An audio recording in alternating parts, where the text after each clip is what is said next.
Hello YouTube family. तो कैसे हैं आप लोग। आई होप आप लोग स्वस्थ और मस्त होंगे। तो मैं फिर से लेकर आ चुका हूँ एक नया वीडियो, भूगोल का अति लघु और लघु तथा दीर्घ उत्तरीय प्रश्न के उत्तर। तो हमारे साथ लास्ट तक वीडियो में बने रहें तथा वीडियो का आनंद लें। चलिए हम लोग अब करते हैं स्टार्ट। सबसे पहले हम लोग अति लघु उत्तरीय प्रश्न करते हैं, जिसमें पहला सवाल है हमारा, संसाधन के दो वर्ग कौन कौन हैं। तो दोस्तों संसाधन के दो वर्ग हैं, मुख्य रूप से होता है प्राकृतिक संसाधन एक और एक मानवकृत संसाधन। संसाधन को ऐसे देखो इस तरह से वर्गीकृत किया गया है, कुछ इस तरह से। संसाधन को पहले दो भागों में बांटा गया है, प्राकृतिक प्रदत्त और मानवकृत संसाधन। प्राकृतिक प्रदत्त को बांटा गया है दो भागों में, नवीकरणीय और अनवीकरणीय संसाधन। नवीकरणीय हम अपना दूसरा सवाल करते हैं। तो हमारा दूसरा सवाल क्या था। हमारा दूसरा सवाल है कि पृथ्वी सम्मेलन कब हुआ था। तो दोस्तों पृथ्वी सम्मेलन हमने पढ़ा था पिछले वीडियो में कि पृथ्वी सम्मेलन जो है, 3 पृथ्वी सम्मेलन हुए थे। प्रथम पृथ्वी सम्मेलन, द्वितीय पृथ्वी सम्मेलन और तृतीय पृथ्वी सम्मेलन। तो दोस्तों प्रथम पृथ्वी सम्मेलन जो हुआ था 1992 को हुआ था, और दूसरा पृथ्वी सम्मेलन जो हुआ था 1997 को हुआ था, और तृतीय पृथ्वी सम्मेलन जो है वो 2002 को हुआ था। चलिए हम अब ये अति लघु उत्तरीय प्रश्न खत्म हो गया। अब हम लोग बढ़ते हैं लघु उत्तरीय प्रश्न की ओर। तो हमारा पहला लघु उत्तरीय का पहला प्रश्न है, खनिज भंडारण कब संसाधन बनते हैं, इन्हें किस वर्ग के अंतर्गत रखा जाता है। तो दोस्तों इसका उत्तर हो जाएगा, जब खनिज का महत्व जब खनिजों का महत्व बढ़ने लगा और लोगों ने अपनी कुशलता का प्रदर्शन करके उनका निष्कासन करना संभव किया तथा उपयोग में लाया गया, तो वे खनिज भंडारण संसाधन बन गए। इन्हें प्राकृतिक संसाधन में रखा जाता है जो अनवीकरणीय संसाधन है। कहने का मतलब है कि जब खनिज का महत्व बढ़ने लगा और लोग जो हैं अपनी कुशलता के प्रदर्शन से उनका निष्कासन करने लगे तथा उनका उपयोग करने लगे, तब क्या है, खनिज भंडार संसाधन बन गए। जो खनिज भंडार संसाधन बने, इन्हें रखा गया प्राकृतिक संसाधन वर्ग में, जो अनवीकरणीय संसाधन है। चलिए हमारा लघु उत्तरीय का दूसरा प्रश्न है कि नवीकरणीय संसाधन के कोई दो उदाहरण दे। तो दोस्तों हम पहले जान लेते हैं कि नवीकरणीय संसाधन कहते किसको हैं। तो वैसे संसाधन जिन्हें भौतिकी, रसायन या यांत्रिक प्रक्रियाओं द्वारा पुनः प्राप्त किया जा सकता है, वे नवीकरणीय संसाधन कहलाते हैं। जैसे हो गया क्या, सौर ऊर्जा, पवन ऊर्जा, मछलियाँ तथा जल विद्युत इत्यादि। ये क्या है, नवीकरणीय संसाधन के उदाहरण है। और नवीकरणीय संसाधन किससे कहते हैं, जो ऊपर है वो परिभाषा है, अर्थात ये यहाँ से लेकर यहाँ तक जो है वो है नवीकरणीय संसाधन के परिभाषा। अब हमारा तीसरा प्रश्न है कि मानवकृत किन्हीं 4 संसाधनों के नाम लिखें।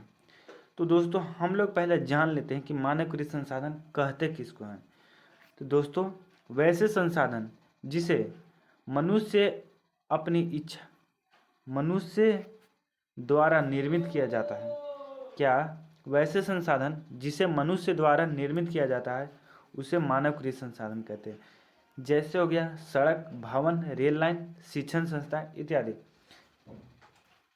ये थोड़ा हो गया मनुष्य, मिसप्रिंट टाइपिंग मिस्टेक हो गया, तो यहाँ पे हो गया क्या, मनुष्य। चलिए लिख लीजिएगा आप लोग। तो हम बढ़ते हैं अगले सवाल की ओर। तो हमारा चौथा सवाल है क्या, जैव और अजैव संसाधनों से आप क्या समझते हैं। दोस्तों जैव और अजैव संसाधनों से क्या समझते हैं। दोस्तों हमने पिछले वीडियो में आपको बताया था कि वे सभी संसाधन जो सजीवों से प्राप्त होते हैं उनको कहते हैं जैव संसाधन, और जो निर्जीवों से प्राप्त होते हैं उन्हें कहते हैं अजैव संसाधन। तो उसको हम कुछ इस तरह से लिख सकते हैं, कैसे, देखिए आप, जीवमंडल में विद्यमान और प्राप्त होने वाले विभिन्न प्रकार के जीव जैसे पक्षी, मछलियाँ, पेड़ पौधे और स्वयं मनुष्य भी जैव या जैविक संसाधन कहे जाते हैं। सभी जैविक संसाधन नवीकरणीय संसाधन होते हैं। इसी प्रकार वातावरण में उपस्थित सभी निर्जीव पदार्थ जैसे खनिज, चट्टान, मिट्टी, नदियाँ, पर्वत इत्यादि अजैव संसाधन कहे जाते हैं। कुछ इस तरह से आप लिख सकते हैं। चलिए हम बढ़ते हैं अगले सवाल की ओर। तो हमारा अगला सवाल है, कहता है कि मानव के लिए संसाधन क्यों आवश्यक है। ये सवाल भी आई है, अर्थात वेरी वेरी इम्पोर्टेंट। तो दोस्तों मानव के लिए संसाधन क्यों आवश्यक है? तो मानव के लिए संसाधन बहुत कारणों से उपयोगी है। तो हम पढ़ते हैं, पहले जानते हैं क्या। देखिए, संसाधन वे साधक हैं जिनके द्वारा कोई भी राष्ट्र आगे प्रगति कर सकता है और विश्व में ऐसे देशों का साथ कदम से कदम बढ़ाकर आगे बढ़ सकता है। संसाधन चाहे प्राकृतिक हो या मानव निर्मित हो, किसी भी राष्ट्र की प्रगति के लिए परम आवश्यक होती है और इन्हीं पर लोग की संपन्नता निर्भर करती है। प्राकृतिक संसाधन जैसे मृदा, जल और खनिज आदि मानव प्राणियों के लिए अपना विशेष महत्व है। तो ये कुछ था ऐसे। अब हमारा क्यों उपयोगी है मनुष्य के लिए संसाधन, ये हम जानते हैं। तो इसके निम्नलिखित कारण हैं, जिसमें से हमारा पहला कारण क्या है? सर्वप्रथम कारण है कि इन प्राकृतिक संसाधनों का बड़ा अधिक महत्व है। इनके द्वारा विभिन्न कृषि संबंधी अनेकों कार्य संभव है।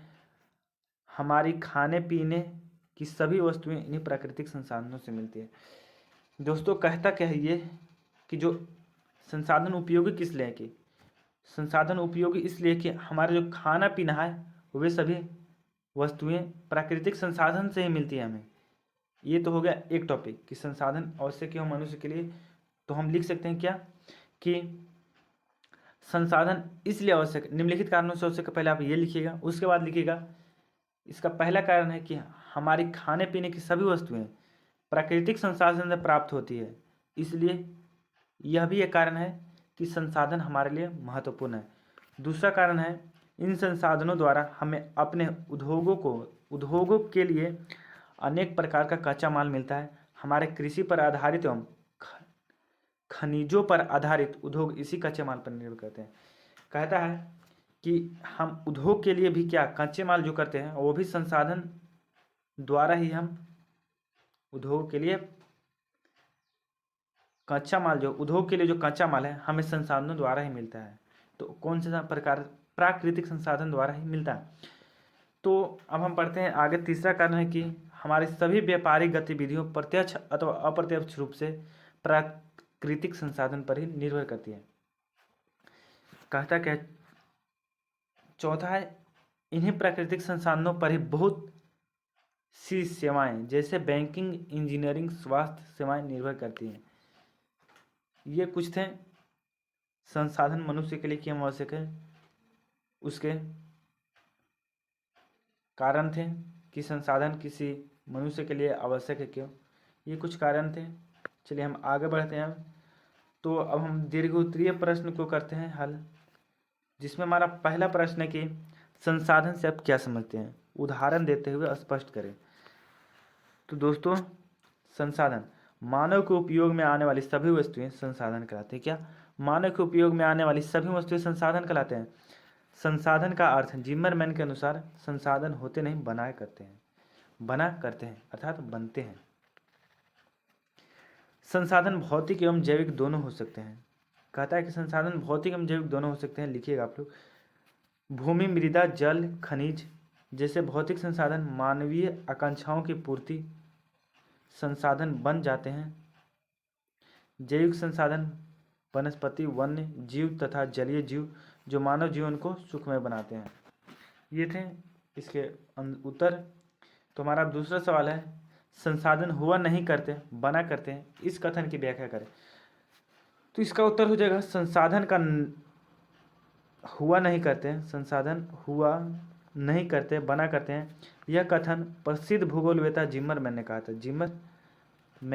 कहा था। इस कथन की व्याख्या करते हुए यह कहा जा सकता है कि संसाधन के रूप में किसी पदार्थ का अस्तित्व उसकी उपयोगिता पर निर्भर करता है, अर्थात किसी पदार्थ का जो अस्तित्व है उसका किस तरह उपयोग किया जा रहा है इस पर निर्भर करता है। कोई पदार्थ जब तक जीवन के लिए उपयोगी सिद्ध नहीं होता तब तक वह संसाधनहीन कहलाता है। आर्थिक विकास के लिए उपयोग में लाने पर ही प्राकृतिक को सभी वस्तुएं मानव सहित संसाधन बन पाते हैं। प्राकृतिक की सभी वस्तुएं मानव सहित संसाधन बन पाती है। संसाधन हुआ नहीं करते बना करते हैं, उसके सिलसिले में कुछ उदाहरण दिए जा सकते हैं। जैसे कि छोटा नागपुर में पठार के खनिज भंडार का बहुत समय तक कोई महत्व समझा जाने लगा और इसके बाद इसके महत्व में वृद्धि होने लगी और लोगों ने अपनी कुशलता का परिचय देते हुए निष्कासन करना शुरू किया और उपयोग में लाया तो ये खनिज संसाधन बन गए। इन खनिजों ने छोटे नागपुर क्षेत्र को आर्थिक विकास का अवसर प्रदान किया। इसी प्रकार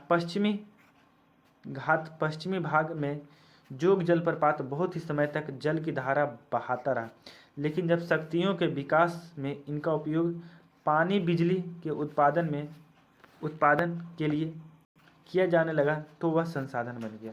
ये थे कुछ उदाहरण कि संसाधन हुआ नहीं करते बल्कि बना करते हैं, इसके उदाहरण थे। अब हम अगले सवाल की ओर बढ़ते हैं कि आर्थिक विकास के साधन के रूप में मानव के महत्व पर प्रकाश डालें। सवाल है कि आर्थिक विकास के साधन के रूप में मानव के महत्व पर प्रकाश डालें। तो आप लोग लिखिएगा क्या, मानव स्वयं एक संसाधन है। आर्थिक विकास के साधक के रूप में मानव का बहुत अधिक महत्व है।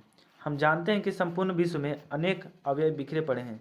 मानव पहले उनका पता लगाता है, फिर वह अपनी बुद्धि, प्रतिभा, क्षमता, तकनीकी ज्ञान और कुशलता से अपनी आवश्यकताओं की पूर्ति के लिए,